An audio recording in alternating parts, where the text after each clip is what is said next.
Hey guys, I'm Randy Unger, and this is a very special edition of Unger the Radar, where we talk all things film. And with me tonight, I have a very special guest, actor extraordinaire, Courtney Gaines. You might know him from such classic films as Children of the Corn, Back to the Future, The Burbs, Can't Buy Me Love, and now Queen Bees. Courtney, welcome to the show. Thank you very much. I think Unger the Radar, that would sum up my career pretty well, I think. So, yeah. Oh, no. Oh, I think so. I think my career has been very much under the radar in a lot of ways. You know what I mean? But that's nothing wrong with that. But I like it. I like it. It's clever. It's a clever title. Yeah, and I love your career. So I want to thank you, sir. Thank you. Yeah. So you have appeared in two of my favorite films, Back to the Future and The Burbs. Tell everybody, what was it like working on those two iconic films? Sure. No one knew, Back to the Future would be as huge, the trilogy had become as huge as it did. We knew Spielberg was involved, but Robert Zemeckis was not the big director he is now. He was on up and come, but he wasn't, what he is now. So my big thing was I just knew Crispin Glover already, because the first thing I ever did was an AFI film with Crispin, and I love to tell the story because it's funny. And I always forget the name of the title of the project, but you could pick up the whole thing called the Beaver Trilogies. Sean Penn played the same role once. Crispin did, and somebody else well known, and it's still out there to this day, which is crazy. Crispin says it's the best thing he ever did. But so I got to tell the story of that project real quick. So it's my first thing. We're doing Smoking in the Boys' Room. That's what the director says. Just go on, and all of a sudden the bathroom door opens, and it's Crispin Glover dressed like the black outfit of Olivia Newton-John in Grease. Oh my God, that is horrifying.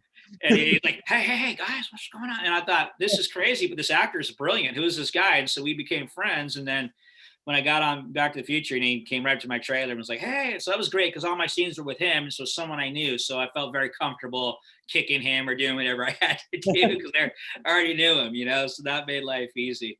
But, great project to be part of. And we shot that scene, The Enchantment Under the Sea, for probably 3 days. That Robert Zemeckis got it from every possible angle you could conceive of. And because, hey, it's the end of the movie, right? It needs to be done right, and they had the budget to do it right.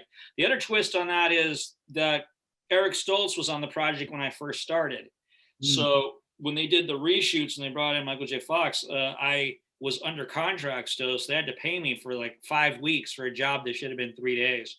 So that was a complete financial blessing in my life that, the residuals come to this day. And I'm always just like, thank you for the awesome. Back to the Future saved my butt many a time in my life. Cool. I love to hear that. I love to hear classic stories of that nature, and that your experience on that classic film. It was a special one. And then we got to talk Burbs, which is behind you with my favorite guy there, Bruce Dern. Come on. So the thing that really stands out about that was I didn't realize how fortunate we were to be working. There was a writer's strike during that time that we got under the radar, and everybody was talking about it, but I was young and I just been working kind of nonstop in the 80s. And I didn't really know any better how lucky I was. But so because of that, literally Universal was a ghost town. There was us and Fletch 2 were the only projects being shot on the entire lot. And we were shooting at night. So we'd go there to be like practically nobody there most of the time. Wow. And so it's pretty wild to have have the whole lot in that famous cul-de-sac we shot on, which is famous. The Munsters was shot on there. Desperate Housewives. The list just goes on and on. So it's so great to be part of that Universal history that we shot on that famous cul-de-sac. But Bruce Dern's my guy because he really took the time to look at the kind of work I was doing and recognized it and came up to me and was like, hey, you're doing good work, Hans. And, he really took me under his wing and gave me confidence that what I was doing was working. And he gave me great career advice. And we recently got to do a movie together called Hellblazer, I guess the end of 2019. It was just great to catch up with him again and just thank him for how kind he was to me. Because I was a big fan of his. And so for him to recognize my work at all, still to this day, means a lot to me. So was there a lot of rehearsal time, a lot of takes when he has you in that choke? No, we got that quick. But that famous line, hey, Pinocchio, where you going? That was something he improv. Many of the best lines he does in that movie, he improv. He's always doing that. That's his way. But he comes up with great stuff. Like, it's like, not like he comes up with duds. It's like he comes up with his mind is, working with him this last time, he's 70 years old. His mind is still working twice as fast as mine. I can't I can't keep up with the guy. You know what I mean? He's just riffing. You know, he's just brilliant. So you would call that a career highlight, working with him? Oh, absolutely. And like I said, I've got to do it twice now, and that's even greater. But oh yeah, no, he's one of my he's you know he's one of my faves. And then obviously Burbs as a whole was a challenge for me because this character is supposed to be the stranger from a strange land, and everywhere I look, there's like people from my childhood. You know, there's Tom Hanks. You know, I mean, I remember him from Bosom Buddies on. You know what I mean? But you know, it just like everybody was someone I'd seen in movies or television growing up. So that was like the real challenge, was just to let all that go and go, I don't know these people. I don't know these people. You know? That's crazy. That's crazy. And also, I wanted to mention another classic of yours, and actually a movie that I just saw for the first time in preparation for this interview, Children of the Corn, my first time. Yeah, well, that's the one. That's the one that started it all. You know, that was my big break. And safe to say, probably the most recognizable character still to this day, you know, and certainly with doing conventions. You know, that's the number one seller. But what I learned in conventions was that the Burbs is a like a cult classic to people. It's like it's the people who love that movie. I mean, they love that movie. Like there's people who tell me they see it once a month. There's people who tell me when I'm depressed, that's the movie I watch, or that's the movie my mom watches. You know, and I'm just like, wow, like of all the movies you could possibly watch, you know, that have been in the last, 100 years, this is your movie. This is like your go-to to make you laugh. That's incredible to me. That's just amazing. It's really great. And you know what? In April, we celebrated Tom Hanks month on the show. Oh, nice. The Burbs was definitely actually we closed out the show, the series with the Burbs. That's fantastic. A live commentary for the Burbs. And, that's fantastic. Well, and all I can say about Tom Hanks is he's the most down to earth A-list actor that I've ever met. I mean, he really is. He's just as Americana and down to earth. He would be talking about the good old days when he was in college or at Sacramento building sets. You know what I mean? Like, he's like that. You know what I mean? He's not like, look at me now. And so he's just not like that. He's just a really down to earth, easy guy to be around, and sets a really great tone on a movie because he's not acting. He's not divaing anyway. Who else is going to be able to do that? So have you worked with him since? No, but I've auditioned for his company Playtone more than once. Just to give you another example of how down to earth he is, I auditioned for what was that miniseries, that war miniseries that they did? The Pacific? No, it wasn't Pacific. Band of Brothers was. Yeah, Band of Brothers. So I auditioned for Band of Brothers. And, typically you come in a room and they have a reader, maybe a casting director, usually the casting director assistant read with you, and they're not very good as a role. And that's how it goes. The producers all sit in, behind on a couch and, look at you. That's how it goes. Not Tom Hanks. First off, he had the giant beard. He was filming that, the movie where he was on the island. What's the Castaway? Yeah, thank you, Castaway. I was like, what's with the huge beard? But he read with us. Huh. Like that's like I can't tell you how unheard of that is for the star of a project or someone producing the project who's an A-list star. And I'm like, you're gonna read with me? And he's like, yeah, it keeps me entertained. It's more fun. And what it does is it just brings the best out of you. You're not gonna suck with Tom Hanks. First off, you're not gonna suck in front of Tom Hanks, and second off, he's giving you good stuff to work with. So he's getting the best out of you. But I just can't tell you how. I mean, that's just so down to earth of him to want to participate with you. Right. To act with you, it was just great. So I've auditioned for them several times, and unfortunately I never booked anything, but I always appreciate they bring me into their office, because they do such good stuff, Maybe you'll be back for the Burbs too. That would be crazy, right? There's been, that's one of those things that there's been people out there who've asked for it, but I have no idea what that would be. Or at least a reboot or something. Bring that movie back. I mean, yeah, that'd be pretty funny if they did a reboot. That'd be crazy. But let's flash forward to now. Sure. You're in Queen Bees. Tell everybody a little bit about this film. So the story of Queen Bees is Ellen Bernstein's character goes to a retirement home when she's going to get her house fixed, which then gets destroyed. So then she has to end up living there and finds out it's like high school all over again, except everybody's old. There's cliques and all this stuff. And and the guy that wrote it, the producer, that's what he experienced when he put his real grandmother went to a retirement home, that it was like high school all over again, which to me is just a terrible thought. I hated high school and would not want to go back, and certainly not want to go back when I'm old. That's not the way I'd want to go out in my later years. So that gives me encouragement to keep my head straight so I don't have to go to a retirement home. But I just have a cameo in it where I steal Ellen Bernstein's purse and they catch me and the old ladies take me out. But I was really surprised, that it made the trailer, even the 15-second trailer, and it's funny. It's a great little bit, and I guess it was a kind of a lynch point in the movie where the girls bond, you know. But for me, I got the chance to work with, Ellen Bernstein, Anna Margaret, Jane Curtin, and Loretta Devine in a scene, and I wasn't going to pass that up.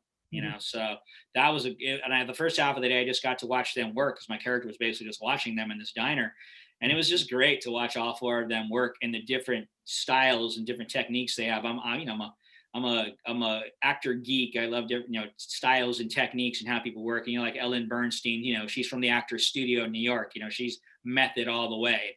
You could see how she'd prepare a moment before the scene, or how, someone like, Jane Curtin, she just has this comic timing that you can't train, from obviously being the original Saturday Night Live veteran, that she is. It's the comic timing is just, it's just impeccable, so it was just so great to get to watch them all work.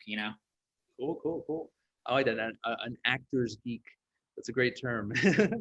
Right, well, especially technique and stuff, whether, what method have you studied? I've studied all the methods, and, like if you watch Robert Duvall, like, in Colors, his death scene, if you know anything about Sanford Meisner technique, he has these 3 lines, but he keeps repeating them as he's dying. The repetitions is an actual exercise in Meisner technique. You saw him put one of his training techniques to work in a brilliant way, but I knew what he was doing. I had a sense of what he was doing because I had studied that technique, so I love to watch how different actors get where they got to go. Cool. A student of the craft. I love it. Yes, sir. Yes, sir. And also Christopher Lloyd is in this film as well. Yes, and so we technically were in movies twice together, but I didn't get to work with him either time. So I've only met him at conventions and things, but we've never had a chance to riff. But I mean, what a comedic genius he is. So great to be in another film with him for sure. And hey, James Caan, right? Can't go wrong with James Caan. I mean, The Godfather. And Brian's song to me is still one of the greatest movie of the weeks to ever be on television. I remember as a kid crying watching that movie. So, it's a who's who of classic actors here. Absolutely. So just glad to be just one of the people in that wonderful cast, And now, even though you had a small role, I'm just curious, what were some challenges you faced on that set? None. They were all stone cold pros. And Michael Lembeck, the director, I'd already worked with. Well, I'd worked with him in an acting class. His father, the Harvey Lembeck Comedy Workshop, he was a famous actor from the 50s, 60s, and 70s. He also did this comedy workshop that his daughter Helene and Michael still carry on. So when Michael's not directing, he teaches this. So I worked with him for 2 years before this. So that's when I heard about it. I approached him. He said, "Hey, I got this thing," and I was like, "I'm in anything. Let's do it." So in that way, it was very comfortable. He and I already had shorthand, So it was a good experience all around. Another thing, it was shot in Atlanta in summer and it was hot. That's about all I could say. It was challenging. The heat. Gotcha. All right, good to know. But yeah, that definitely is a challenge, especially today. I don't know how it is by you, but pretty hot here in New York. Yeah. Now I'm in the Southeast now, so we're dealing with some of that crazy weather that's coming right now. But fingers crossed, should be all good. But I got a bunch of other things coming out too, so I might as well talk about them because it's like what's happening is this backlog because of COVID. All of a sudden, they're all coming out bang, bang, bang. So one of them's called Await the Dawn, a little horror film that just came on Amazon Prime this last week. And that's got Dee Wallace and Vernon Wells and myself, and it's worth a look. And then an independent film I did during the pandemic called River that amazingly got picked up and distributed within under a year, which for an independent film, low budget, is just sort of unheard of. So tells you it's got to be decent. And it was beautifully shot by the director, Emily Skye. She also did the DP. She was wonderful using natural light and has a great look to it. And it's like, I call it like a sci-fi thriller because it's not like sci-fi set in space or something. It's about this girl that comes back to her small hometown because her mother mysteriously dies, and then she starts having time losses. And so my character is a family friend, but he's also the local town psychologist who then works with her to help try to figure out what's going on. And it's a cool little project. And so that's coming out July 13th. Okay. And then a movie I did even before Queen Bees called Charming the Hearts of Men, also shot in Atlanta or the surrounding areas, is coming out August 13th. And I'm excited about that because it's a pretty cool project. It's set in the 50s. It's about this woman who's a debutante whose father passes. She comes back home, realizes she has the big house, but the dad's broke, and she has to take a job. She takes a job working for my character, Mr. Spratt's Diner. And while she's in the real world now, she realizes, sort of as the civil rights is boiling up, and she allows this sit-in in the restaurant that causes a whole upheaval and things go wrong. And this is actually based on a true story. There's actually a photograph of her in this incident. But she, because she was a debutante and well-connected, she got the governor to add the word women in the civil rights bill. So she had this hand in women's equal rights. So it's loosely based on this true story. I just love doing period pieces, anything set in, anywhere, 50s or Civil War or Westerns. I love all that. And yes, especially science fiction and horror. What is it about those two genres particularly that appeals to you? I don't get a lot of sci-fi stuff. I'm not opposed to it, but I don't know if it's because I'm so recognized in the horror genre, because those are the two like heavy fan based genres. And I've had just like weird bad luck too, where I've gotten the job and then it went away, like things just weird. So I haven't done a lot of sci-fi. I'm open to it. It'd be fun. Horror, I mean, it's just obviously because my first film was such a recognizable, iconic character. I just get a lot of offers to do horror gigs, so if I'm available, I'm working, right? And that's and I take, somebody gives me an offer as opposed to having no audition, I value that, I value people wanting to work with me. So I'm not, honestly, I know people ask me, am I a huge horror fan? The answer is no, I'm not. I don't like violence, but horror, especially bad guys, are a hell of a lot of fun because they get to go completely off the rails, they break all the rules, and that's always fun and freeing and liberating. Bad guys are the most fun roles. Yeah, I could see you as a crooked politician. That may be coming as I'm aging. I'm starting to age into it. What's happening now is like another. Speaking of horror films, Candy Corn that came out a couple of years ago. I played the sheriff. I ended up helping produce that in the end because they needed some help. But so now I'm getting the sheriffs, I'm getting the psychologist, or I just did a show for BET called Tales. That's an 10 episode anthology. So each show is completely different. And I played a bad cop in that, like one of the leads, like really, really crooked cop. So I'm starting to get some of that stuff as I'm aging into it. So, if you start getting roles in your 50s, I mean, they have to be established people, or why are they there? Right? They have to be like the head of the firm, or or the sheriff of the town. It's like otherwise, if you're this old and you're unestablished, you're just like, you're a loser, right? So you have to be like somebody that's established in this town or environment, somebody who's succeeded. So, I call it guys with ties, basically. I'm getting to the guys with ties. These playing Hans Klopek days are long past, I'm afraid. Well, I have a feeling he'll return in the future. I really hope he will. That would be hilarious. That would be hilarious. Is there a dream role? Is there a role you haven't tackled yet that you'd want to? Yeah, I'm looking for roles. Honestly, like what would get me jazzed is playing a lead character who's a champion for like the marginalized, the forgotten, the overlooked, that kind of stuff. I'm a sucker for the underdog.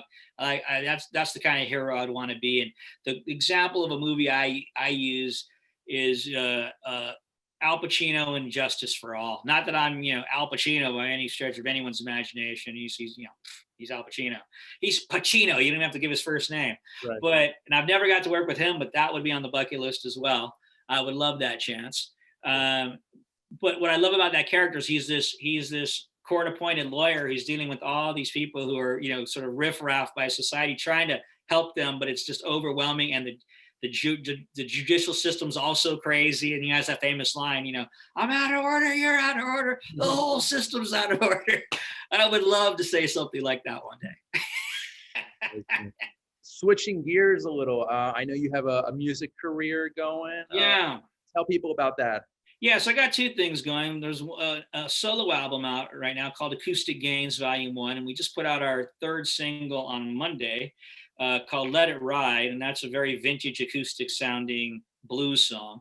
So that's one, and that really kind of came out of COVID. I've been talking about doing a solo record for a while. I've been doing music, as my side gig for a long time. I've been in bands and I've been in projects, but I was like, I'm going to do this solo record. So that's happening now. And we're releasing singles, and I also have a band called Ripple Street, and we've put out 3 singles this year as well. And the last one was called "Would You," and I would describe that as a Black Sabbath-esque type song, so heavy rock, so very very different than this acoustic record, which I love. That I love being able to do different things.